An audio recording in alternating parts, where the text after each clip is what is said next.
네, 2028학년도 통합과학 시안이 나왔습니다. 그래서 수능 이제 주요 예시 문항들이 나왔는데요. 요것들을 좀 살펴보면서 앞으로 우리가 통합과학을 어떻게 대비해야 되는지에 대해서 좀 얘기를 좀 해보도록 하겠습니다. 네, 그럼 바로 주요 문항들 살펴보면서 이야기를 시작해 보도록 하겠습니다. 먼저 첫 번째 문항입니다. 여기 글자는 좀 작은데요. 예시 문항으로서 통합과학 4번으로 좀 나온 문제입니다. 그래서 이런 식으로 지금 문제가 나왔는데 바로 좀 해설 좀 보도록 하겠습니다.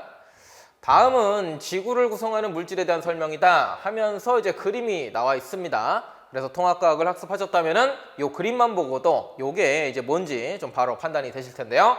바로 규산염 사면체의 기본 모델이 나와 있습니다. 네, 일단은 규산염 사면체에 대한 이야기구나 하면서 좀 글들을 읽어보겠습니다. 지구의 지각을 이루는 암석의 대부분은 그림과 같이 두 종류의 원자 A와 B가 공유결합을 한 사면체 구조를 기본 단위체로 하는 땡땡땡 광물로 구성되어 있다라고 나와 있습니다. 네, 이게 바로 뭐죠? 규산염 광물이 되겠죠. 그래서 기억 같은 경우에는 바로 규산염 광물이다. 기억은 규산염 광물이다 라고 이제 보시면 되겠습니다. 그러니까 기억에다가는 규산염이 들어가면 되겠죠. 그리고 이제 AB라고 이제 나와 있는데요. 여기서 이제 가운데 있는 게 뭡니까? 바로 이제 규소가 되겠죠. 그 다음에 여기 끄트머리에 있는 것들 4개는 바로 산소가 되겠습니다. 그래서 이제 SI 하나에 이제 규소 하나에 산소가 4개가 붙어 있는 거죠. 그래서 SiO4 그 다음에 전하도 우리가 따지자면은 4- 이렇게 불리는 기본 모델이 여기 그림에 있습니다. 그래서 이 정도까지는 이제 알고 계셔야 되는 거고요. 당연히 어떤 원자로 구성되어 있는지 A, B도 찾아내 주시면 됩니다. A는 산소고 B는 규소입니다. 계속해서 읽어보도록 하겠습니다. 기본 단위체의 구성 원자인 X로만 이루어진 물질은 특정 불순물을 첨가하여 전기적 성질을 변화시킬 수 있다. 기본 단위체의 구성 원자인 X라고 그랬습니다. 그럼 구성 원소는 지금 규소하고요. 그 다음에 산소가 되겠는데요. 이 중에 어떤 놈을 X라고 부르는 거예요. 그래서 이 놈에다가 불순물을 첨가하면 전기적 성질을 변화시킬 수 있다. 무슨 거에 대한 얘기일까요? 반도체에 대한 이야기가 되겠죠. 여기는 또 이제 반도체에 대한 이야기를 하고 있습니다. 반도체는 이제 물리 파트가 되죠. 그러니까 이제 규산염 광물 지구과학 파트 하다가 갑자기 또 이제 물리 파트까지 이어서 문장이 이어지는 걸 볼 수 있습니다. 자, 그 다음에요. 이를 이용하여 만든 땡땡땡 소자는 태양 전지나 스마트 기기, 로봇 등 다양한 제품에 활용된다. 힌트를 더 주는 거죠. 그래서 요거는 이제 무슨 소자라고 볼 수가 있습니까? 반도체 소자다. 이렇게 간단하게 우리가 살펴볼 수가 있게 되는 것이죠. 그래서 옳은 것을 고르시오. 일단 답부터 한번 골라보겠습니다. X는 A다. X라고 하는 것은 요거 반도체 만들 때 필요한 규소를 얘기하는 거죠. 규소는 B가 되겠습니다. 따라서 기억은 틀렸다 해주시면 되겠고요. 니은 보도록 하겠습니다. 규산염은 기억에 해당된다. 여기 박스 채우라는 건데요. 요거 바로 규산염 광물입니다. 그래서 맞다라고 해주시면 되겠고요. 그 다음에 티귿입니다. 반도체는 니은에 해당된다. 여기 니은 빈칸에 뭐가 들어가느냐? 반도체 들어갑니다. 라고 동그라미 체크해 주시면 되겠습니다. 정답은 4번으로 이렇게 간단하게 구할 수가 있겠습니다. 근데 이제 요거를 우리가 좀 분석을 해 보는 거죠. 이제 말이 많았습니다. 그래서 이제 통합과학 수능에 처음으로 나가는데 어떻게 나갈 것인가. 결국 통합과학이라는 것은 물화생지가 다 섞여 있는 거 아니겠습니까? 근데 이제 문제를 내야 됩니다. 근데 아무래도 문제를 그 물화생지를 진짜 그 통합과학이라고 하는 통합이라는 단어 자체에 초점을 맞춰서 물화생지를 최대한 좀 섞어서 문제를 낼 것이다. 그런 예측들이 많이 있었는데요. 아니나 다를까 바로 이제 지구과학하고 물리를 이제 섞어서 이렇게 문제가 예시 문항으로 좀 나왔습니다. 그래서 이제 그림 보시고 지각, 규산염 광물체, 암석에 관련된 이야기죠. 그 다음에 여기에 있는 구성 원소를 통해서 반도체까지 이어가지고 이제 문제를 만든 것이 하나가 나왔습니다. 그래서 단순하게 딱 하나 특정 파트만 아는 것이 아니라 이 파트에 있는 어떤 내용이 또 다른 파트의 어떤 내용하고 연관되어 있는지까지도 같이 학습을 좀 하셔야 되겠어요. 그런데 뭐 중요한 건 뭐냐 이렇게 이제 좀 물으신다면은 원소라고 좀 답변을 드리고 싶습니다. 결국에는 그 원자 이 세상을 이루고 있는 물질이 이제 원자인데요. 결국에는 계속해서 어떤 과학적인 질문을 했을 때 거기에 대한 근극의 답변은 원자까지 가야지 우리가 조금 더 속 시원하게 답변을 할 수가 있습니다. 그리고 이 원자라고 하는 것은 물화생지를 관통하면서 모든 것에 어떤 근본을 이루는 물질이기 때문에 이 원자를 통해 가지고 다른 파트랑 다 연결이 될 수가 있다라는 점을 여러분들이 좀 꼭 기억해 주셨으면 좋겠어요. 그래서 20번까지는 우리가 외웠죠. 그렇죠? 예, 20번까지 잘 외우셨을 텐데 그것들에 대해서 명확하게 알고 계셔야 돼요. 거기서 특정 원소가 어디에 등장하는지 또 어떻게 연결될 수 있는지 해서 우리가 그 원자 정말로 중요한 건데 그것이 또 중요하게 더 다뤄지지 않을까 기대를 해보겠습니다. 자, 그렇게 해서 일단 예시 문항 첫 번째 거 한번 해봤고요. 그 다음 문항으로 또 넘어가 보도록 하겠습니다. 자, 다음 문항도 약간 이제 화학 파트로 이제 시작이 됩니다. 근데 문제 한번 읽어보도록 하죠. 다음은 2, 3주기에서 원자 번호가 서로 다른 원소 W부터 Z와 인체를 구성하는 원소의 질량비에 대한 자료이다 라고 나와 있습니다. 그 다음에 자료가 이렇게 나와 있어요. 예, 자료가 좀 많이 나오는 것 같습니다. 자, WZ에 대한 자료입니다. W는 3주기 2족 원소이다. 원자과 전자수의 B는 X, Y, Z가 2대 2대 3이다. 원자 번호는 Y가 Z보다 크다. 이렇게 나와 있습니다. 그 다음에 인체를 구성하는 원소의 질량비에 대한 자료가 이렇게 나와 있네요. 네, 요거는 지금 누가 봐도 화학 파트가 되겠죠. 그래서 이제 화학 원에서도 이제 자주 나오는 형식의 데이터가 되겠는데요. 요거랑 이제 뭐를 좀 연관시켰습니까? 예, 인체, 생명과학하고 이제 또 연관을 시켰다. 이렇게 이제 보시면 되겠습니다. 그래서 사실 요거는 좀 어느 정도 암기 파트입니다. 인체를 구성하는 원소의 이제 질량비에 대한 건데 좀 암기 파트가 되고 그 다음에 요거는 이제 결국엔 20번까지 중에서 누군가일 텐데 우리가 이제 추론을 통해서 이 X, Y, Z가 누군지를 좀 찾아내야 되는 그런 유형이 되겠습니다. 어쨌든 이제 화학하고 생명이 또 결합되어 있는 거 우리가 특징적으로 볼 수가 있고요. 문제를 좀 풀어보도록 하겠습니다. 자, 화학에서 구체적으로 원소를 알려주면 참 쉽겠지만 화학 문제 같은 경우 임의 원소 뭐 A, B, C, W, X, Y 뭐 이런 식으로 해서 누군지 일단 찾아내라 이런 유형 많이 있거든요. 자, 그럴 때는 보통 어떻게 합니까? 일단은 2, 3주기의 원소라고 그랬으니까 2, 3주기를 한번 써보고요. 그 다음에 찾아내는 거를 추천드리도록 하겠습니다. 자, 2주기부터 좀 써보겠습니다. 리튬, 베릴륨, 네, 붕소, 탄, 질, 산, 풀, 네. 그 다음에 남아, 알, 규, 인, 황, 염, 아. 네, 이렇게 좀 빠르게 쓰면 좋겠죠, 그렇죠? 1주기에는 수소하고 헬륨이 있고요. 그 다음에 칼륨, 칼슘 있지만 그거 패스하고 요 정도만 좀 빠르게 써봤습니다. 자, 여기다가 2주기라고 좀 써보도록 하죠. 그 다음에 여기는 3주기라고 써보도록 하겠습니다. 그 다음에 심심한데 족도 한번 써볼까요? 1족, 2족, 그리고 13족, 14, 15, 16, 17, 18족으로 구성이 되어 있습니다. 자, 그 다음에 원자과 전자를 또 물어봤으니 원자과 전자도 그냥 한번 써보겠습니다. 원자과 전자는요. 1, 2, 3, 4, 5, 6, 7, 빵! 예, 요렇게 이제 써주시면 좋겠죠. 그래서 저랑 같이 수업한 친구들은 요거 좀 익숙할 겁니다. 항상 요렇게 좀 쓰는 연습을 좀 해주시기 바랍니다. 물론 20번까지요. 자, 그 다음에 이제 좀 보겠습니다. 자, 첫 번째 힌트입니다. W는요, 3주기 2족 원소다라고 물어봤습니다. W가 누굴까요? 3주기, 예. 2주기, 3주기, 그리고 2족입니다. 그럼 이렇게 내리면 되죠. 3주기 2족 원소 누구죠? 예, 마그네슘이 되겠습니다. 그래서 마그네슘이 W라고 하는 원소구나 라고 체크 바로 해주시면 되겠고요. 그 다음에 두 번째 힌트입니다. 원자과 전자의 순위의 B는 X 대 Y 대 Z가 2대 2대 3이다 라고 나와 있습니다. W는 없고요. 그 다음에 X, Y, Z가 여기에 누군가일 텐데 원자과 전자수가 2대 2대 3이래요. 그러면은 X, Y 잘 안 보이니까요. 제가 한 번 더 쓰겠습니다. X, Y, Z가 2대 2대 3이라 그랬어요. 그럼 이제 X하고 Y 같은 경우에는 이제 비율이 같은 거잖아요. 그럼 이제 같은 족이다. 그렇게 생각하시면 되겠고 Z 같은 경우에는 얘네들에 비해서 이제 1.5배다. 이렇게 생각하셔야 돼요. 두 개, 세 개 이렇게 생각하시면 안 됩니다. 2대 2대 3입니다. 4대 4대 6이 될 수도 있다. 그렇게 좀 판단해 주시기 바라겠습니다.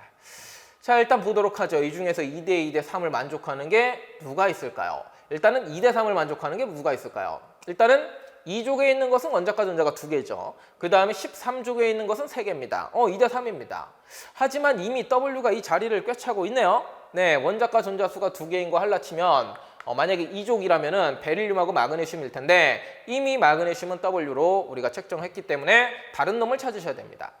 자, 그럼 한번 2배 해보겠습니다. 2배. 2배를 해보면은 우리가 14족을 또 생각할 수가 있죠. 탄소하고 규소가 되겠습니다. 걔네들이 이제 X하고 Y가 된다면 그냥 일단 써볼게요. X, Y라고 된다면요. Z 같은 경우에는 4대 4대 6이 되니까 원자과 전자 6, 16족에 있는 누군가가 되겠다라고 우리가 판단할 수 있습니다. 자, 일단은 그냥 한번 써볼게요. 얘가 Z라고 써보겠습니다. 네, 이런 식으로 일단 쓰는 거예요. 그 다음에 이제 마지막 조건을 통해서 조금 더 정밀하게 우리가 조정을 하면은 되겠죠. 자, 그래서 이런 게 가능하고, 혹시 그 4대 4대 6이 아니라 4대 4대 6이 아니라 좀 한 단계 더 가셔가지고 뭐 3대 그 다음에 이거 얼마예요? 이거 하면은 소수점이 나오네요. 그렇죠? 2분의 3이니까 4.5가 나오네요. 뭐 이런 건 안 될까요? 네, 안 되죠. 원자과 전자 수가 다 정수입니다. 예, 정수로 끝나야 되기 때문에 이렇게는 안 되고요. 자, 그러면 조금 더 늘린다면 어떻게 돼요? 예를 들어 뭐 6대 9가 될 수도 있나? 한번 생각을 해본다면 어때요? 예, 원자과 전자 9는 없죠. 예, 7까지가 끝입니다. 18쪽은 제로가 되고요. 그래서 이제 이런 거까지는 생각할 필요가 없다. 요 안에서 이제 끝내시면 되겠습니다. 그래가지고 이제 14족에 있는 놈이 XY의 후보가 되는 것이고요. 16족에 있는 것이 Z의 후보가 됩니다. Z는 이제 얘가 될 수도 있고 얘가 될 수도 있어요. 그 다음에 마지막 조건 살펴보도록 하죠. 원자 번호는 Y가 Z보다 크다라고 나와 있습니다. Y가 Z보다 크다. 지금 그냥 이렇게 대략 써봤는데 이렇게 쓰면 괜찮을 것 같아요. 지금 Y가 Z보다 크죠, 그렇죠? 예, 그러니까 말이 됩니다. 만약에 이게 바뀐다면 어떻게 될까요? 위쪽이 Y고 아래쪽이 X면 Y가 클 수가 없죠, 원자 번호가. 그렇기 때문에 Y는 여기에 있는 게 맞고요. 만약에 이제 Z가 그럼 이게 아니라 이거는 될 수 없어요. 네, 6개는 6개니까. 근데 이렇게 되면 또 Y가 원자 번호가 작게 됩니다. 그래서 처음에 그냥 이렇게 한번 써봤는데요. 그냥 이렇게 맞습니다. 그래서 일단은 너무 한 번에 맞추려고 하지 마시고 일단 써두고 그 다음에 조건을 보신 다음에 모순이 안 생기게끔 차근차근 하나씩 수정해가지고 누가 누군지를 찾아내 주시기 바랍니다. 그래서 지금 X가 탄소가 되고요. Y는 규소가 되고요. Z는 산소가 된다. 이렇게 찾아내 주시면 되겠습니다. 자, 근데 여기서 끝난 게 아니죠. 밑에까지도 완성을 해보셔야 됩니다. 인체를 구성하는 원소의 질량비에 대한 자료이다. 얘가 제일 많네요. 기억 65%, 니은 18.5%, 그 다음 수소, 기타 이렇게 나와 있습니다. 자, 제일 많은 거, 그 다음에 두 번째로 많은 것까지는 좀 암기를 해주셔야 돼요. 이거는 뭐 자료를 통해서 어떻게 확인할 수 있는 게 아닙니다. 네, 그래서 그냥 인체를 구성하는 원소 누가 제일 많은가 외워주셔야 되는데 누가 제일 많죠? 자, 일단은 기본적으로 우리 몸에 물이 많이 있습니다. 거기서 힌트를 좀 얻자면은 이게 질량비이기 때문에 산소가 제일 많습니다. 그 다음에 이제 두 번째로는 누가 제일 많을까요? 탄소가 많습니다. 물이라면서요. 물은 H2O인데 이게 한 60에서 70% 우리 몸을 차지하고 있거든요. 그러면 산소 다음에 이제 수소가 아닐까 생각도 하지만 자, 또 우리 몸은요. 탄소화물로 구성이 되어 있습니다. 그래서 이제 탄소를 기반으로 한 탄단지 얘네들이 또 많은 양을 차지하고 있거든요. 특히 단백질이 많은 양을 차지하고 있죠. 그래서 이제 탄소가 된다.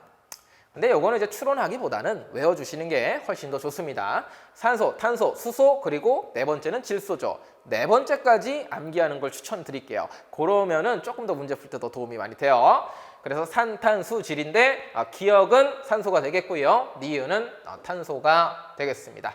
자, 이렇게까지 해서 이제 화학적인 측면과 그리고 생명체적인 측면까지 우리가 또 원소라고 하는 거를 또 이어가지고 다 분석을 해봤고요. 그거에 대한 물음의 답변도 해보도록 하죠. 자, 일단 기억 보겠습니다. W는 금속 원소이다. W 아까 처음에 마그네슘으로 찾아냈습니다. 마그네슘 금속 원소가 되겠죠. 자, 그 다음에 기억은 X이다. 기억은 X이다. 여기 있는 거하고 여기 있는 걸 이제 물어봤습니다. 엮여지는지. 기억은 산소고요. 그 다음에 X는요. X는 탄소가 됩니다. 그렇기 때문에 같지 않죠. 그래서 X 해주시면 되겠고, 그 다음에 디귿, 광합성을 하는 식물은 YZ2를 사용하여 포도당을 합성한다. 예, 광합성을 또 나왔네요. 광합성. 일단 YZ2가 뭐죠? Y, Si 규소죠. 그 다음에 Z 누구죠? 산소입니다. 그러면은 YZ2는 SiO2가 됩니다. 그렇죠? SiO2를 통해서 식물들이 광합성을 합니까? 예, 안 하죠. 그렇죠? 예, CO2를 이용을 해서 광합성을 하게 됩니다. 그래서 XZ2 그렇게 써야지 맞겠죠? 그러니까 디귿도 틀렸고 정답은 1번이 되겠습니다. 일단 문제는 뭐 간단하게 풀어봤는데요. 사실 뭐 답을 찾는 것보다도 이런 걸 이제 좀 분석을 좀 해보자면은 일단 여기서는요 화학적인 파트, 생명 파트가 나왔고요. 보기에서도 화학적인 내용, 그리고 이건 그냥 매칭하는 거고요. 마지막 디귿 같은 경우 또 광합성을 물어보면서 우리가 또 생명 파트를 제대로 알고 있느냐 그런 거를 물어봤다. 그래서 우리가 그런 것들을 다 알고 있어야 되겠습니다. 광합성도 이참에 한번 좀 써보도록 하죠. 광합성이라고 하는 것은 어디에서 일어납니까? 식물 세포의 엽록체에서 일어나게 됩니다. 그래서 엽록체에서 필요한 게 뭡니까? 필요한 물질 두 가지 말해보라 하면은 CO2와 H2O다 라는 거 좀 알고 계셔야 되겠고요. 어떤 에너지가 필요하죠? 네, 빛 에너지가 필요합니다. 그래서 뭐가 만들어집니까? 예, 포도당이 만들어지는 거죠. 그래서 포도당을 합성한다 라고 생각하시면 되겠고요.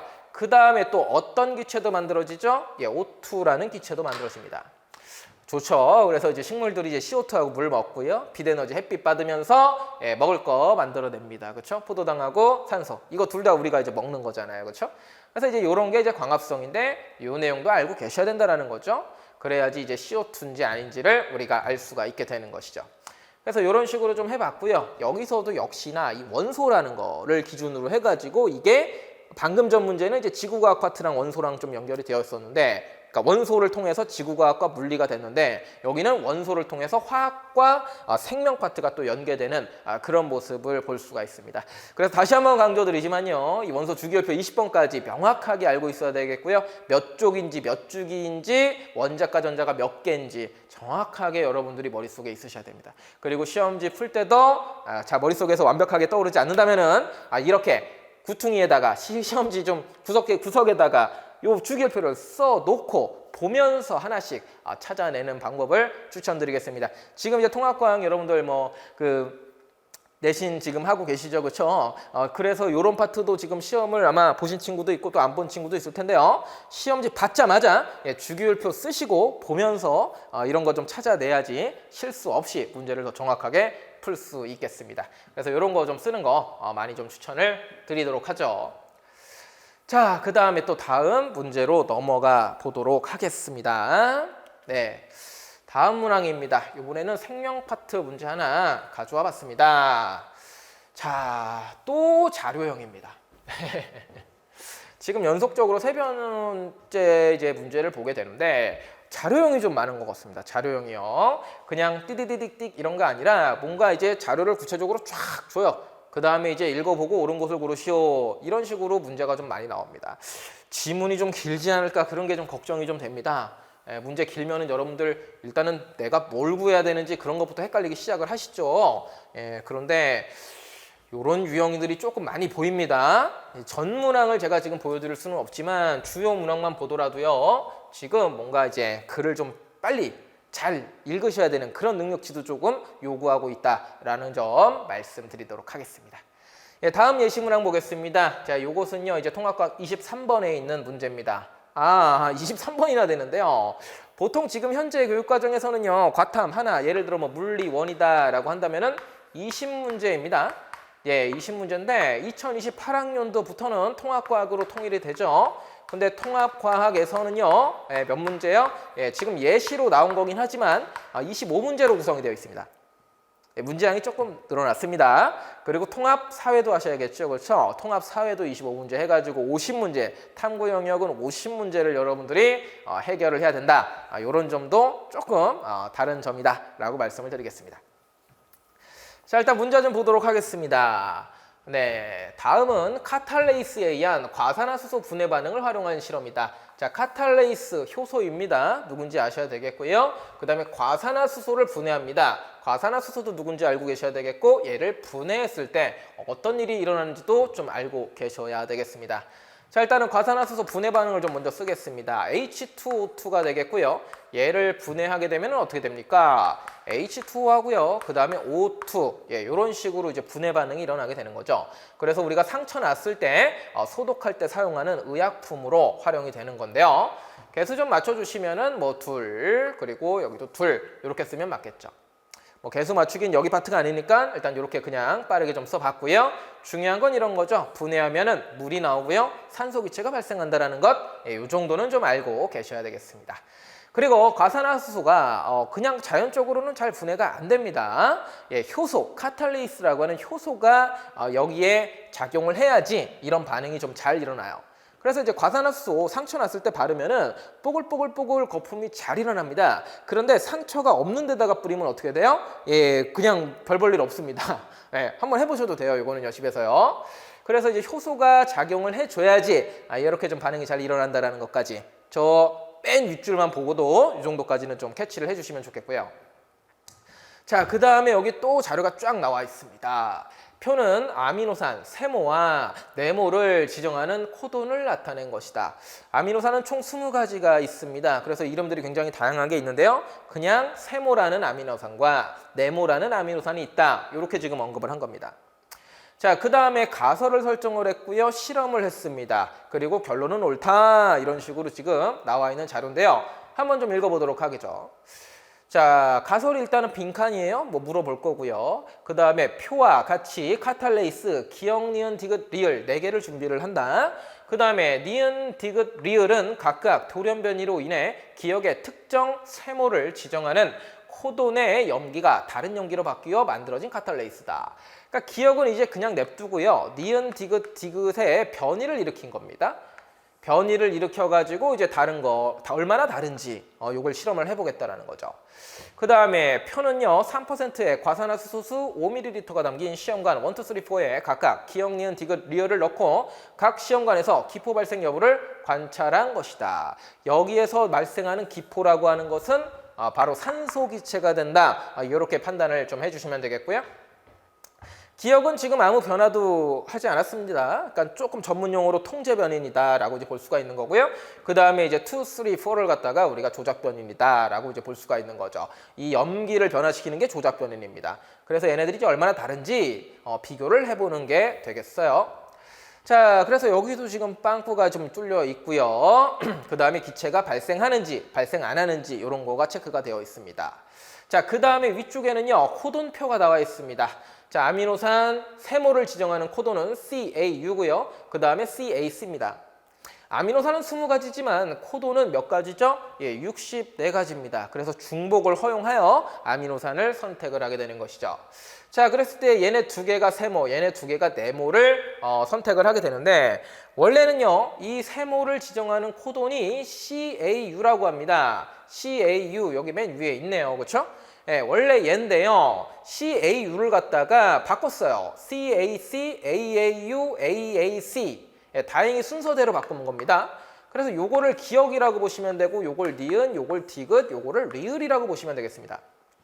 자, 그리고 니은으로 지금 바꾼 거는요. 여기서 지금 하나 바꿨습니다. 유를 시로요. 예, 유라실이 지금 사이토신으로 바뀌었는데 어차피 CAU나 CAC나 세모라는 아미노산을 지정을 하게 됩니다. 그러면은 이제 단백질에도 변화가 없겠죠. 하지만 디귿하고 리을 같은 경우에는요. AAU, AAC로 변화가 되면서 네모라는 아미노산을 지정하게 되어 있습니다. 예, 아미노산을 다른 거를 지정하네요. 그렇죠? 그러면은 다른 단백질이 됩니다. 그러면은 다른 그 원래의 효소의 기능이 제대로 작동하지가 않겠죠. 그렇죠? 그래가지고 이제 디귿, 리을은 뭔가 정상 작동을 안 할 것이고요. 기역, 니은은 제대로 작동할 겁니다. 어떤 작동이요? 예, 이거를 분해시키는 그런 작용이요. 예, 카탈레이스라고 하는 것은 이제 이런 거를 도와주는 효소이기 때문이에요. 카탈레이스 효소이고요. 효소는 단백질로 구성이 되어 있습니다. 자, 일단 여기 빈칸들 좀 채워볼게요. 기억났을 때 발생함, 예, 산소가 발생함, 제대로 반응했다 이렇게 판단하시면 되겠고요. 그 다음에 이제 니은입니다. 니은도요 지금 기억하고 동일한 아미노산을 지정했기 때문에 동일한 카탈레이스가 나옵니다. 따라서 여기도 제대로 반응을 하겠죠. 그래서 기체가 발생함이라고 좀 써주시면 되겠고요. 그 다음 이제 3하고 4입니다. 3하고 2는요, 다른 아미노산이 지정됐네요. 그래서 아니나 다를까 제대로 카탈레이스가 작동을 못하네요. 그러니까 분해가 안 되죠. 그러니까 기체가 발생을 안 하죠. 네, 그런 식으로 이제 이렇게 자료가 나와 있게 되는 것입니다. 그래서 이제 위아래 잘 보시면서요, 이게 왜 그렇구나 라는 거를 좀 판단을 해 보실 필요가 있습니다. 자, 그리고 보기 좀 보도록 하겠습니다. 기억입니다. 원에서 실험 결과 물이 생성이 된다. 첫 번째 실험 결과입니다. 요거는 이제 변이를 안 한 거예요. 변이 안 신 그냥 오리지널 카탈레이스라고 생각하시면 되겠습니다. 그러면은 제대로 반응하는 거고, 물이 생성된다. 어떻게 하느냐? 이거 알고 있으셔야 됩니다, 이거는요. 그냥 뭐 과산화수소 화학식 알고 있으셔야 되겠고요. 분해하면 이렇게 된다. 이 정도는 우리가 좀 알고 있어야 됩니다. 그래서 뭐 오리지널로 이것만 보고서는 막 분석해서 할 수 있는 건 아니에요. 어느 정도 암기는 기본적인 것들은 되어 있으셔야지 문제를 풀 수가 있습니다. 자, 그래서 일단 기억은 맞다라고 해주시면 되겠고요. 니은 보겠습니다. B는 발생 안 합니다. 자, B 같은 경우에 발생하는 거죠, 그렇죠? 예, 발생합니다. 같은 아미노산 지정했으니까 기체가 발생합니다. 그래서 틀렸다라고 하시면 되겠고요. 디귿입니다. 돌연 변이가 일어난 유전자로부터 만들어진 카탈레이스는 촉매 기능을 잃는다는 A에 해당된다. A가 뭐죠? 예, 좀 잊고 있었는데 바로 가설이었죠. 가설 빵꾸 뚫어놨는데요. 여기에서 보통 어떻게 합니까? 실험을 할 때는. 내가 먼저 뭐뭐뭐뭐 하면은 뭐뭐일 것이다, 뭐뭐일 것이다 이렇게 끝나는 것들이 가설입니다. 그리고 그걸 확인하기 위해서 실험을 설계하고 실험을 하게 되는 거죠. 그 다음에 결론을 내리는 겁니다. 가설은 옳다, 나는 이럴 것이다 라고 생각했는데 그게 진짜 맞네 라고 이제 실험을 하는 방법이 가장 좀 뭐 보편적이다 라고 할 수가 있죠. 자, 그랬을 때 이 문장을 여기다가 넣었을 때 이 가설이 옳다를 이 실험이 증명을 하는가, 그걸 좀 판단해 보겠습니다. 자, 돌연 변이가 일어난 유전자로부터 돌연 변이가 일어난 유전자로 실험하고 있습니다. 만들어진 카탈레이스는 촉매 기능을 잃는다. 촉매 기능을 잃으면은 이거를 분해 못 하겠죠. 그러면은 발생 안 하겠죠. 그래서 크게 이렇게 나눠 가지고 기체가 발생한 발생 안 함으로 구분할 수가 있는데, 다시 한번 보겠습니다. 이게 말이 될까요? 이게 해서 결론이 옳다 말이 될까요? 돌연 변이가 일어난 유전자는 니은, 디귿, 리을입니다. 요거 세 개죠. 요거 세 개가 지금 변이가 일어난 겁니다. 그랬을 때 다른 코돈을 지금 지정한 건데, 얘네 세 개에서 이 가설대로라면은 촉매 기능을 잃으니까 니은, 디귿, 리을에서 모두 기체가 발생하면 안 됩니다. 그래야 가설이 옳다라고 결론을 내릴 수가 있다라는 것이에요. 그런데 뭔가 하나 좀 어긋나죠, 그렇죠? 누구요? 니은입니다. 니은 같은 경우에 변이를 시켰습니다. 유전자 변형을 시켰습니다. 그렇지만요, 동일한 아미노산을 지정하면서 기체가 발생을 합니다. 제대로 작동을 했다라는 거죠. 카탈레이스의 효소로서의 역할이. 그렇기 때문에 이제 리을이 이 문장에서의 어떤 발례 같은 게 되기 때문에 이게 이렇게 가설하고 이렇게 가설을 옳다는 것은 말이 안 되죠. 이거는 데이터고 이게 이제 문제니까 이 가설이 틀린 거다라고 이제 여러분들이 판단하셔야 돼요. 다른 거는 크게 어렵지 않은데 요런 거 이게 논리적으로 말이 되나 안 되나 요런 거 찾을 때가 조금 더 어렵지 않을까 싶습니다. 어떤 탐구 실험에 관련된 문제가 되겠는데요. 설계를 했는데 특히 이런 이제 오히려 문장이 어렵죠, 과학은요. 그냥 뭐 계산해서 다 구하시오 그럼 좀 날 텐데 이게 말이 모순이 없이 말이 되는가, 그런 거 분석하는 게 더 어려울 거라고 생각을 합니다. 그래서 여러분들이 곰곰이 생각해 보셔야 되겠고요. 그게 논리적으로 맞는지 안 맞는지는 일단 첫 번째 발례가 있는지 없는지 그런 거를 판단하는 그 공부를 좀 하셨으면 좋겠습니다. 평상시에도 뭔가 누군가 말을 하더라도 그 말이 100% 맞는가를 반증하기 위해서 또 막 만들어내기는 없지만 발례 그 문장이 이제 모순이 될 수가 있다. 그 문장이 틀렸다라고 할 수 있는 예시 하나만 갖고 와도 이 문장은 틀렸다라고 우리가 얘기를 할 수 있어요.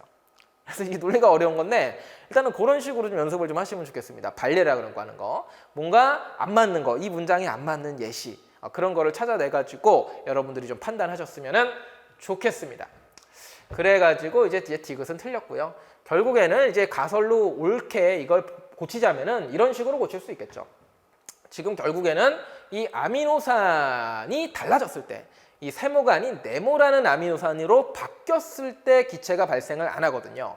그러면은 가설은 이렇게 들어가야 되는 거죠. 돌연 변이가 일어난 유전자가 아니라 다른 아미노산으로 만들어진 다른 아미노산으로 만들어진 카탈레이스는 정상적으로 반응을 못한다. 촉매 기능을 잃는다. 그렇게 해야지 조금 더 올바른 표현이 되겠습니다. 이렇게 나누니까 얘 차이는 뭐죠?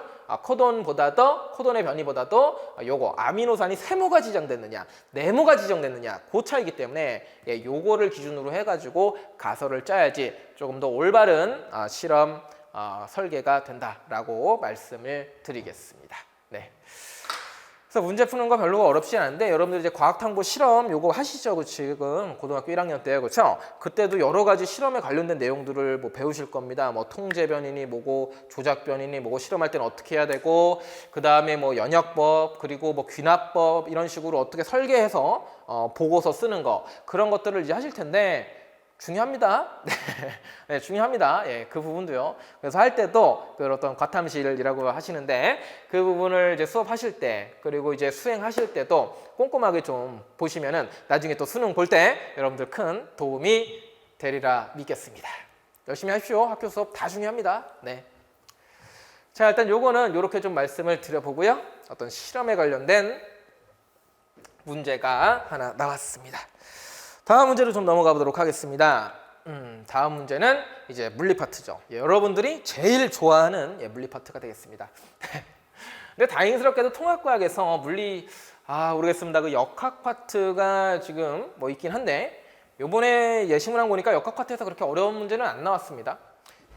오히려 통합과학은 내신에서가 좀 더 어려워요. 내신에서는 막 고등학교 2학년 수준까지도 막 내는 경우도 있기 때문에요. 근데 여기는 이제 딱 통합과학에 명시되어 있는 그 부분만 나와서 그런지 그렇게 어려운 문제는 없었어요. 네.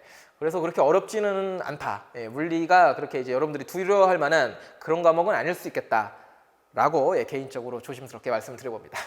네, 문제 바로 보겠습니다. 다음은 전자기 유도 현상을 알아보기 위해서 설계한 실험이다. 또 실험 나왔습니다. 그리고 또 자료 나왔고요. 이런 형태의 문제 굉장히 좀 늘어날 것으로 보입니다.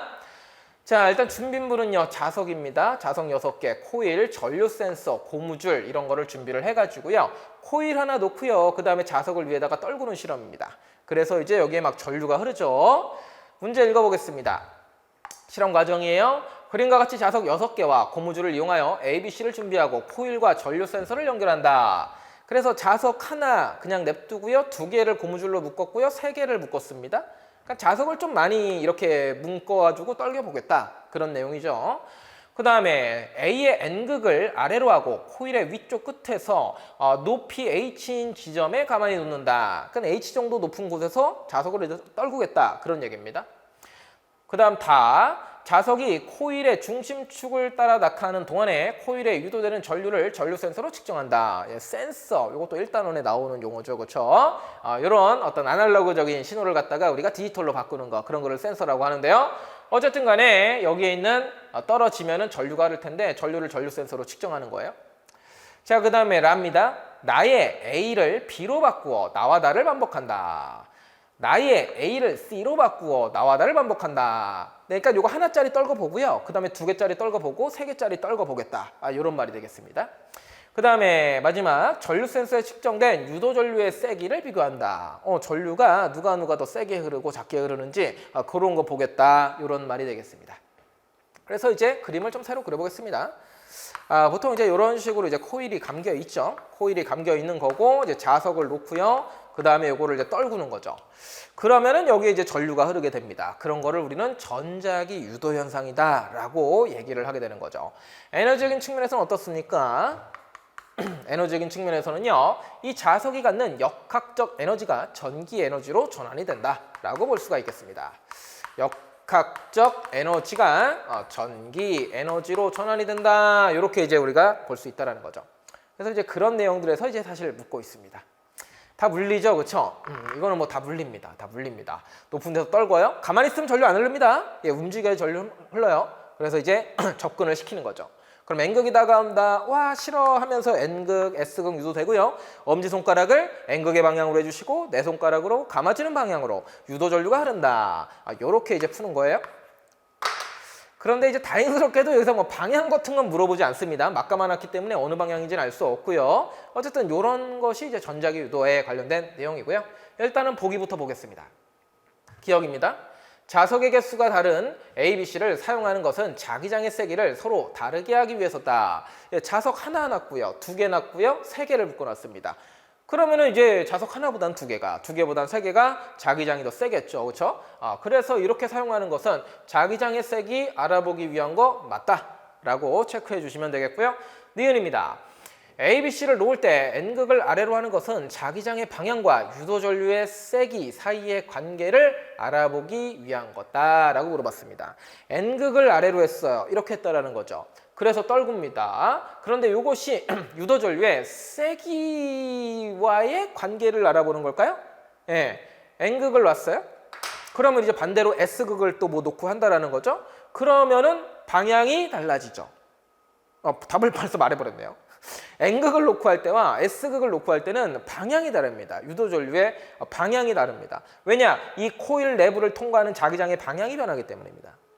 그래서 요거는 N극을 놓냐 S극을 놓냐 이거는 이제 방향하고 관련된 거지 세기하고 관련되어 있는 것은 아니죠. 네, 전류의 세기하고 관련되어 있는 것은 아닙니다. 그래서 이제 니은은 틀렸다라고 하시면 되겠어요.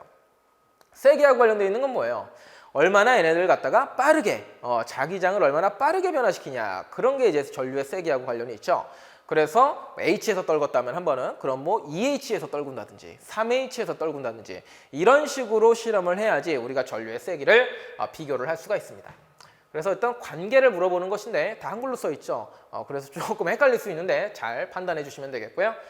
그 다음 디귿입니다. A, B, C를 놓는 높이를 H로 같게 하는 것은 코일을 통과할 때 전기 에너지로 전환되는 운동 에너지의 양을 같게 하기 위함이다. 지금 자석 1개짜리, 2개짜리, 3개 그리고 다 H라는 높이에서 떨구는 실험입니다. 그렇게 했을 때 운동 에너지 양을 같게 합니다. 그럼 운동 에너지의 양이 같을까요? 예, 운동 에너지의 양이 다르죠. 그렇죠? 아무래도 뭐 질량을 M 1kg이라고 할까요? 그러면은 이제 1kg짜리 떨구는 거고 그 다음에 2kg짜리 떨구는 거고 그 다음 3개면 3kg짜리 떨구는 거예요. 이것도 이제 중력 파트 통합과학에 있는데 그거랑 좀 연관해서 말씀을 드려보자면 특정 높이까지 이제 떨어지잖아요. H 떨어지잖아요. 근데 요 놈이 속도가 V예요. 그럼 요 놈도 속도가 얼마죠? V입니다. 요 놈도 얼마예요? V입니다. 똑같이 떨어집니다. 연직 아래 방향의 속도 변화는 동일합니다. 예, 그래서 똑같아요. 속도는 동일합니다. 속도는 동일하지만 운동 에너지는요. 운동 에너지가 같을까요? 아니죠. 운동 에너지가 1대 2대 3이죠. 운동 에너지 공식을 알고 계셔야겠죠. 그렇죠? 자, 운동 에너지 공식은 2분의 1 mv 제곱입니다. 질량 곱하기 속도의 제곱이에요. 이거 사실 중학교 때 3학년 때 처음 배웁니다. 중3 때 2분의 1 mv 제곱 이 정도는 알고 계셔야 좀 좋고요. 그랬을 때 이제 속도가 똑같다고 운동 에너지가 똑같냐? 아닙니다. 질량이 다르면 운동 에너지가 다릅니다. 그래서 운동 에너지 양을 같게 하려고 하는데 안 같아져요. 네, 그러니까 이것도 틀렸다라고 이제 판단을 하시면 되겠습니다. 물리 파트인데요. 물리 파트는 크게 반도체 파트 있고요. 그 다음에 역학 파트, 중력하고요. 그 다음에 운동량, 충격량 파트 있고 그 다음에 뒤쪽으로 가가지고 에너지 파트 있고요. 그 다음에 전자기 유도 파트가 있습니다. 특히나 이 전자기 유도 파트는 앞에서 배웠던 중력하고도 연관을 충분히 시킬 수 있어요. 역학 파트하고. 왜냐하면 에너지적인 측면에서 이 역학적 에너지가 전기 에너지로 전환되는 에너지 전환이 일어나기 때문에 앞에 있는 그 물리 파트와 그리고 뒤에 있는 전기 파트, 자기 파트 정확하게는 자기 파트하고 연결을 지은 그런 문제가 되겠습니다. 그러니까 물리 문제 하나를 내더라도요. 그냥 그 통합과학 전체 좀 앞단원 뒤단원에 있긴 하지만 걔네들을 다 엮어서 어쨌든 하나의 문제로 구성을 하려는 그런 시도가 있었다라고 말씀을 드리겠습니다.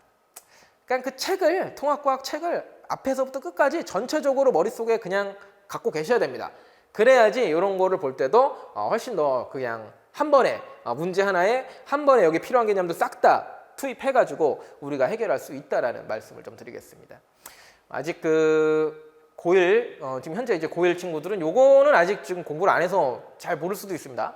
근데 약간 중학교 때 좀 배우셨죠, 그렇죠? 예, 중학교 3학년 때 배우셨습니다, 이걸. 예, 그래서 그거랑 연결해서 되는데 요즘 뭐 빅뱅 하시고 그다음에 원소 해서 요게 통합과학이 있나 없나 그것도 잘 솔직히 모르실 수 있습니다. 요게 좀 통합과학 2 2학기 때 아마 여러분들 배우실 거라서 그런데 이렇게 물리 파트, 전자규도 파트 있고요. 그다음에 중력 파트 이거는 또 배우실 친구 많을 텐데 중력 파트하고 같이 연관 지어 가지고 우리가 또 문제를 해결할 수 있는 그런 유형들이 이제 출제될 것이다라고 지금 예시 문항에 나와 있습니다. 그렇게 어렵지 않을 거예요. 물리 파트인데 네. 보세요. 여기도 보시면은 뭐 다 뭐 계산해서 뭐 구하시오 이런 게 지금 없고요. 뭐 말로만 좀 써 있죠. 네. 말로 써 있는 게 더 어려울까요? 네. 어쨌든 물리 파트인데 이런 식으로 실험 또 나왔고 실험에서 어떤 상관관계 이런 거 잘 찾으셔야 되고 그 다음에 또 뭐 에너지 그리고 속도 이런 거에 대해서도 다 개념이 있으셔야지 여러분들이 명확하게 문제를 해결할 수 있겠습니다. 자, 다음 문제로 또 넘어가 보도록 하겠습니다. 다음 문제입니다. 자, 이번에 무슨 파트일까요? 첫 번째 기상요소라는 말이 있네요. 그렇죠? 기상요소. 그래프도 보니까 기온, 습도, 기압 이런 게 있습니다. 자, 예시문항 6번이 되겠는데요. 지구과학 파트 되겠습니다. 지구과학 파트죠. 그렇죠? 지구과학 파트 좀 쉽다고 처음에 이제 인지를 하셨다가도 여러분들 좀 많이 어려워하시더라고요. 네. 자료 이런 거 막 복잡한 거 있으면은 또 막 뭐 눈 아프시죠. 그렇죠? 지구과학도 쉬워 보이지만 또 그렇게 쉽지 않습니다. 나름 어렵습니다. 지구과학도요. 네. 보도록 하겠습니다. 다음은 기상 요소의 월 평균 변화 경향을 알아보기 위한 빅데이터를 활용한 탐구다. 와, 빅데이터 나왔습니다. 데이터인데 큰 거죠. 그렇죠? 그냥 굉장히 데이터를 이제 많이 모아둔 거를 우리가 빅데이터라 그래요. 옛날에는 잘 못했는데 요즘은 이제 컴퓨터 성능들이 너무 좋아져가지고 그래가지고 이제 데이터를 막 정리를 해가지고 어떤 좋은 결론들을 낼 수가 있고요. 그런 어떤 데이터로부터 우리가 또 미래 예측, 이 과학 탐구할 때 미래 예측하는 거 되게 중요하게 생각하는데 그것까지 지금 시도를 하고 있습니다. 자, 일단 보겠습니다. 탐구 과정입니다. 최근 3년 동안 우리나라 땡땡 지역에서 관측한 일평균의 기온, 기압, 그리고 상대 습도다. 이런 거를 얘기를 하고 있습니다. 이거 다 지구과학의 얘기예요. 기온입니다. 기온은요, 온도 아시죠? 그렇죠? 그다음에 기압입니다. 압력입니다. 대기압 생각하시면 되겠고요. 상대 습도입니다. 상대 습도. 대기 중에 수증기가 얼마나 많이 있느냐, 그거를 얘기하는 겁니다. 습하면은 대기 중에 H2O가 많은 거고요. 건조하면은 대기 중에 H2O가 별로 없다. 그런 내용이죠. 이것도 이제 사실 중학교 때 먼저 처음 배우게 됩니다. 자, 두 번째 글입니다. 기억. 수집한 데이터에서 특정 오차와 편향된 값을 처리한다. 실질적으로 우리가 현실 세계 데이터를 우리가 측정을 해보면요, 좀 잡음들이 좀 많이 낑겨 있을 수 있습니다. 그런 것까지 그냥 그래프로 나타내면 좀 지저분해질 수가 있어요. 그래가지고 그러한 오차 그리고 편향된 값들을 갖다가 좀 제거를 한다라는 거죠. 그래야지 이렇게 좀 깔끔한 이미지를 좀 얻을 수가 있습니다. 그렇게 한 다음에 기상요소의 변화 경향을 알아보기 위해 월평균 데이터로 변환한다.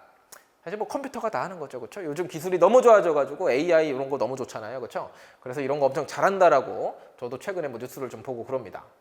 계속 문제 읽어볼게요. 자, 나의 데이터를 활용하여 기상요소의 월평균 변화를 그래프로 나타낸다 해가지고 데이터가 이렇습니다. 결국 이 데이터를 여러분들이 잘 읽으셔야 되는데 이게 좀 잘 안 보이실 수 있습니다. 그래서 이제 자료가 여러분들 있으시죠? 네. 예시문항 안내 요거 뽑아서 뭐 과학탐구 부분 뽑아서 지금 보시면 좋습니다. 그래서 뽑아서 좀 보시면서 보시면 좋겠어요. 좀 흐려가지고 잘 안 보이실 것 같아가지고. 자, 그래프인데요. 이제 하나씩 보세요. 다 써 있습니다. 기온이 오르락내리락 오르락내리락 오르락내리락 하고 있고요. 그 다음에 또 상대 습도도 오르락내리락 하고 있고요. 기압도 오르락내리락 하고 있습니다. 그냥 딱 보면은 뭐 어떻게 봐야 되는지 모르겠습니다. 그럴 때 이제 보기부터 보면서 기억 하나씩 해결해 보도록 하죠. 자, 일단 기억입니다. 동그라미 기억을 통해서 데이터 분석 결과의 신뢰성을 높일 수 있다. 자, 기억은 요거죠. 측정한 데이터에서 측정 오차, 편향된 값. 뭐 너무 어려운 말 같지만 어쨌든 뭐 오차래요. 편향된 거래요. 근데 이거를 갖다가 제거를 한대요. 처리를 한다라는 것은 좀 없앤다라는 거야. 당연히 오차를 없애야 되겠죠. 그렇죠? 편향된 값도 없애야겠죠. 그렇죠? 그렇게 하면은 신뢰성을 높일 수 있다. 논리적으로 말이 되는 말이죠. 그렇죠? 요거는 뭐 가볍게 보시면 되겠고. 니은 보겠습니다. 월평균 상대 습도의 변화량은 A 시기가 B 시기보다 크다. 와우. A 시기가 어디예요? A 시기는 지금 여기를 얘기하고 있고요. B 시기는 여기를 얘기하고 있습니다. 그럼 이제 보고서 해석하는 거예요. 상대 습도의 변화량이래요. 상대 습도 같은 경우 그것만 좀 따로 쓰겠습니다. 상대 습도가 지금 여기서 점선으로 나와 있는데 여기서부터 이렇게 올라갑니다. 상대 습도가. 그 다음에 여기 B 구간에서는요. 상대 습도가 여기서 이렇게 올라가는 게 있어요. 그래서 요거를 보시고 아 여기는 이만큼밖에 안 올라갔는데 여기는 이만큼 올라갔구나. 아 A 구간이 상대 습도의 변화량이 더 크구나. 아, 바로 판단할 수 있습니다. 상대 습도가 뭔 말인지 몰라도 풀 수가 있다는 얘기예요. 예, 여기 상대 습도가 써 있고요. 그리고 구간 써 있고요. 그냥 요거 그래프만 딱 보시면은 아 저게 더 크구나. 그걸 바로 판단할 수 있어요. 제가 무슨 얘기를 하고 싶은 거냐면은요. 요거 일단 맞는 건데요. 무슨 얘기를 하고 싶은 거냐면은 약간 이렇게 자료형 문제로 많이 있으면은요. 그 용어 자체를 알면 당연히 좋은데 당연히 알아야 되고요. 근데 만약에 모르더라도 이거를 이 자체로 이걸 처음 보는 이제 그래프가 나오더라도 이거에서 이제 이 요소들 잘 보신 다음에 이게 증가하는지 감소하는지 일정한지 크게 그거거든요. 증가 감소 일정 그런 거를 잘 분석을 하시면은 풀 수 있게끔 그런 유형도 이제 수능으로 나옵니다. 아마 이제 수능 2028학년 나오면은 아마 좀 처음 보는 그런 그래프들도 나올 수 있습니다. 예, 자료라는 건 굉장히 많으니까요. 그랬을 때도 처음 보는 자료들이라고 하더라도요. 여러분들이 X축, Y축, 그리고 각각의 요소, 그리고 변화 정도 이런 것들을 그때그때 실시간으로 좀 처리를 하셔야 돼요. 여러분들 뇌로요. 예, 컴퓨터를 또 할 수 없으니까요. 보시면서 눈으로 보시면서 아 올라갔네 증가했네 아 이게 증가하니까 이건 감소했네 이런 거를 좀 처리할 수 있는 능력이 필요하다라는 말씀 좀 드리겠습니다. 자 디귿 이어서 가보겠습니다. 이 탐구 결과에서 월평균 기온이 낮아지는 시기에는 월평균 기압이 높아진다. 와 말도 어렵죠. 월평균 기온이 낮아지는 시기에는 월평균 기압이 높아지는 경향을 보인다. 살짝 그냥 느낌은 좀 있습니다. 이제 기온이 낮으면 기압이 좀 높아지잖아요. 기온이 높아요?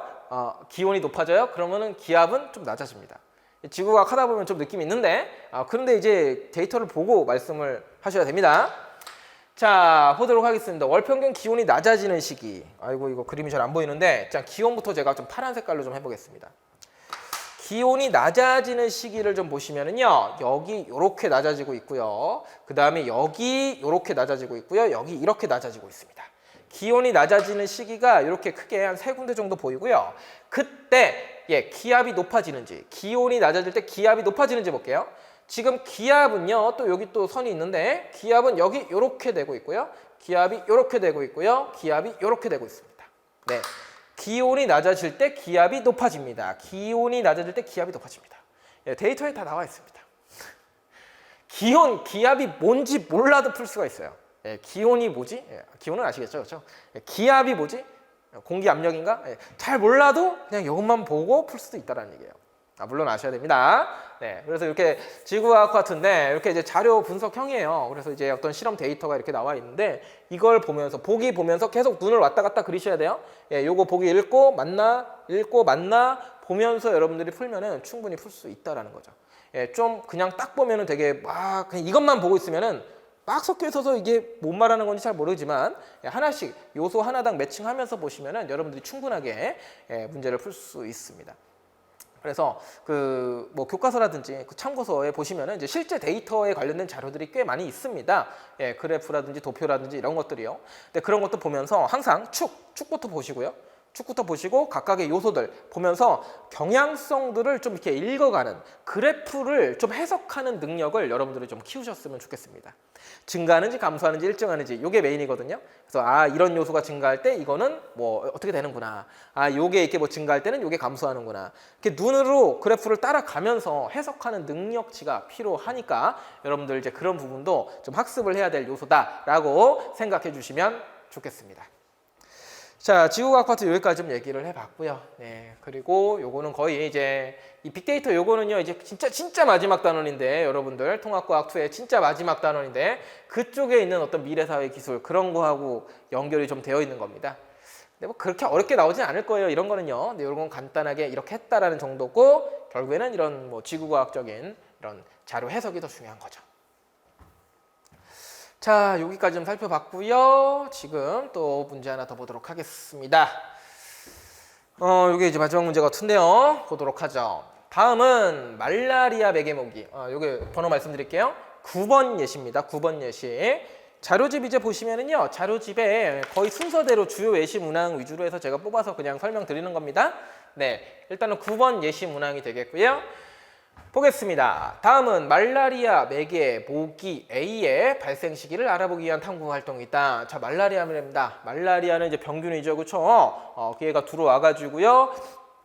우리 몸에 이제 적혈구 여기에 이제 기생을 하게 됩니다. 그래가지고 이제 적혈구를 망가뜨리니까 적혈구가 원래 산소 운반하잖아요. 근데 이제 산소 운반이 안 되는 거예요. 그러면은 어지럽겠죠. 그래서 빈혈 걸릴 수도 있고요. 심하면 좀 위험해질 수도 있습니다. 자, 어쨌든 말라리아 얘가 이제 모기를 통해 가지고 이제 사람에게서 사람으로 이제 전파가 되는데요. 그거에 대한 어떤 탐구 활동입니다. 자, 먼저 읽어보겠습니다. 말라리아의 병원체는 A를 베개로 전파된다. 병원체는 A를 베개로. 그러니까 모기 A죠, 그렇죠? 예. 그 다음에 탐구 활동입니다. 말라리아 발병 지역에서 4월부터 6월까지 주별로 채집된 A의 개체수, 모기의 개체수, 그리고 주별 최고 기온과 최저 기온에 대한 데이터를 연도별로 수집하였다라고 나와 있어요. 그 다음에 가해 데이터를 그림과 같이 그래프로 나타내고 분석하였다라고 나와 있습니다. 자, 그랬을 때 이거 딱 봐도 또 어렵죠. 막 Y년이래요, Y년. 예, 그냥 특정 연도가 되겠습니다. 그 다음에 이제 점선으로 최고 기온이 나타나 있고 최저 기온이 나타나 있고 개체수, 모기죠. 모기가 없다가 어떻게 돼요? 5월 4주차 때 갑자기 늘어나기 시작합니다. 그 다음에 또 요건데요. 다음 해죠. Y 플러스 1년이니까. 다음에는요. 또 최고 기온 이렇게 되어 있고 최저 기온 이렇게 되어 있는데 모기가 요번에는 또 5월 5주차 때 요때 또 빡 하고 늘어나게 된다는 거죠. 그래서 뭐 그렇구나 정도 일단 보시면 되겠고, 다음 보겠습니다. 기억이 상승하다가 15도씨 이상일 때부터 A가 채집되기 시작한다는 결론을 내렸다. 이걸 보고 이제 얘기한 거예요. 이건 아까랑은 좀 달라요. 이거는 가설을 설정하지 않았습니다. 그냥 자료를 보고 그 다음에 바로 이러니까 15도씨 딱 선 긋고 여기 15도씨 최저 기온이 15도씨 넘어갈 때 모기가 빡 생기잖아요. 그러니까 이 15도씨 최저 기온이 특정 온도를 넘어서는 것, 이거하고 모기의 발생 시기가 뭔가 겹치는구나, 그런 거를 이제 알아냈다라는 자료입니다.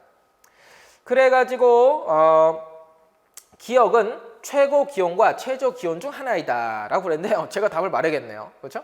지금 보시면은 여기 지금 15도씨 이상일 때부터 뭐 최고 기온은 이미 15도씨 위에 있습니다. 볼 것도 없고요. 최저 기온이라고 하는 게 15도씨 딱 넘어갈 때 모기가 딱 늘어나잖아요. 그러니까 요거를 우리도 같이 보면 돼요. 이 탐구활동지를 읽으면서. 그래서 최저 기온이 되겠고요. 그 다음에 마지막 읽어보겠습니다.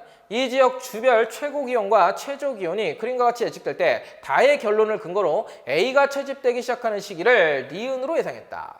자, 이런 이제 데이터로 어떤 결론을 얻었어요. 최저 기온이 15도씨 이상이면 그때부터 말라리아를 옮기는 모기 A가 증가할 것이다.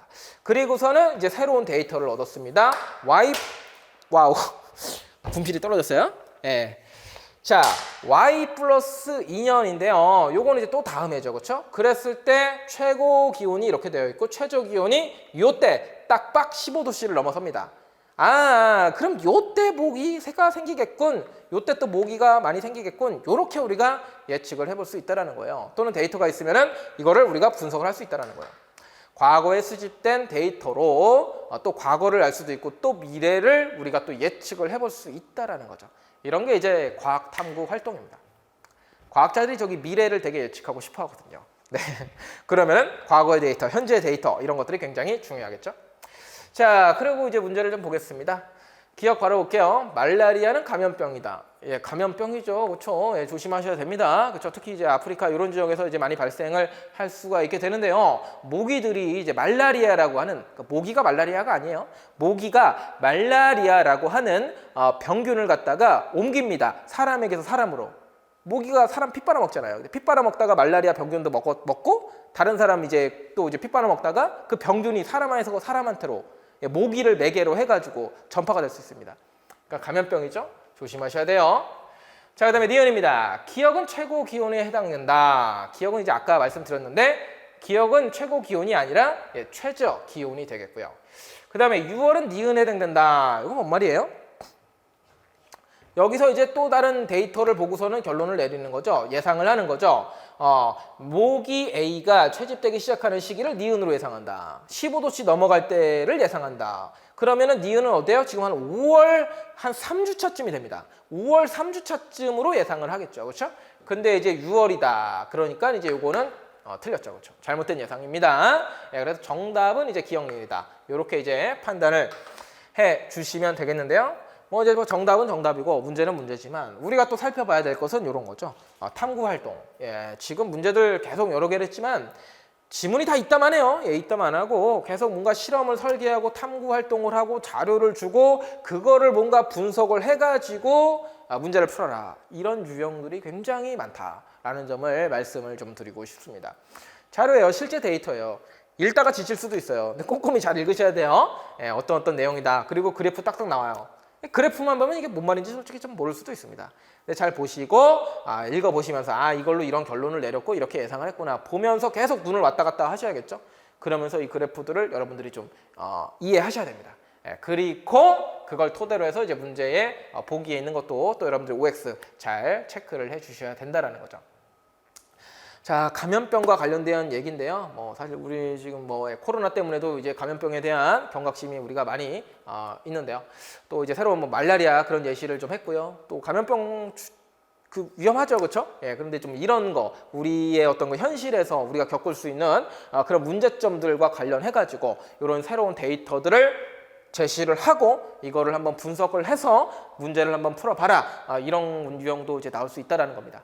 평상시에도 여러분들이 이제 사회 현상에서 어떤 과학과 관련된 거 그런 것들에 좀 관심을 가져주시면은 이런 문제 풀 때 좀 더 도움이 되지 않을까 그렇게 생각합니다.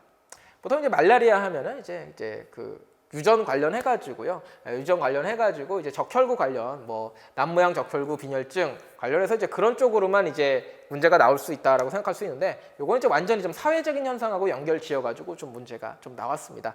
예, 그래서 이렇게 좀 뭔가 풍부하게 여러분들이 데이터를 좀 접할 수 있게 돼요.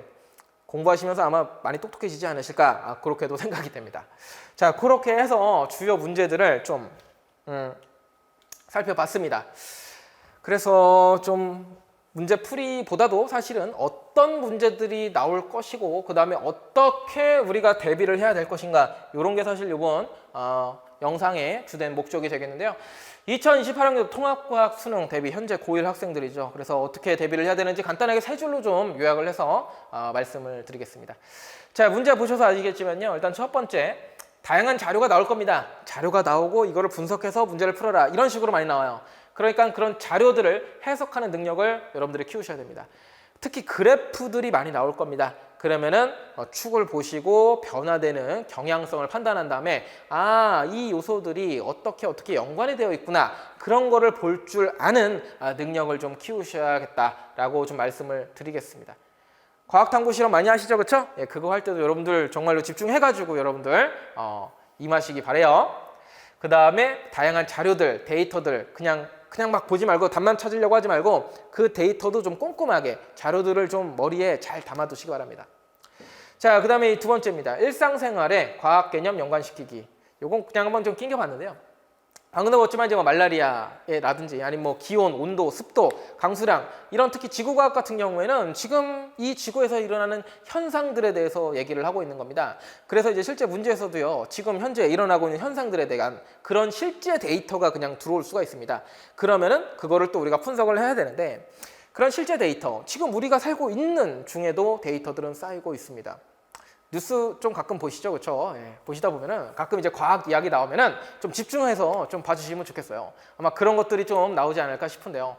지금 또 최근에 지구과학 파트에서 이 사회현상, 뭐 온도하고 이제 뭐 자연현상이랑 연관돼서 보면은 지구 온난화 이런 거 이제 또 한창 화제가 되고 있죠. 정말 이제 심각한 수준이라고 하는데요. 그런 것들 관련해서도 여러분들 그냥 쓱 지나가지 말고 그런 게 뭐 팁에 나온다. 또는 뭐 글에 나온다 하면 좀 한번 꼼꼼하게 읽어보시는 게 어떨까 싶습니다.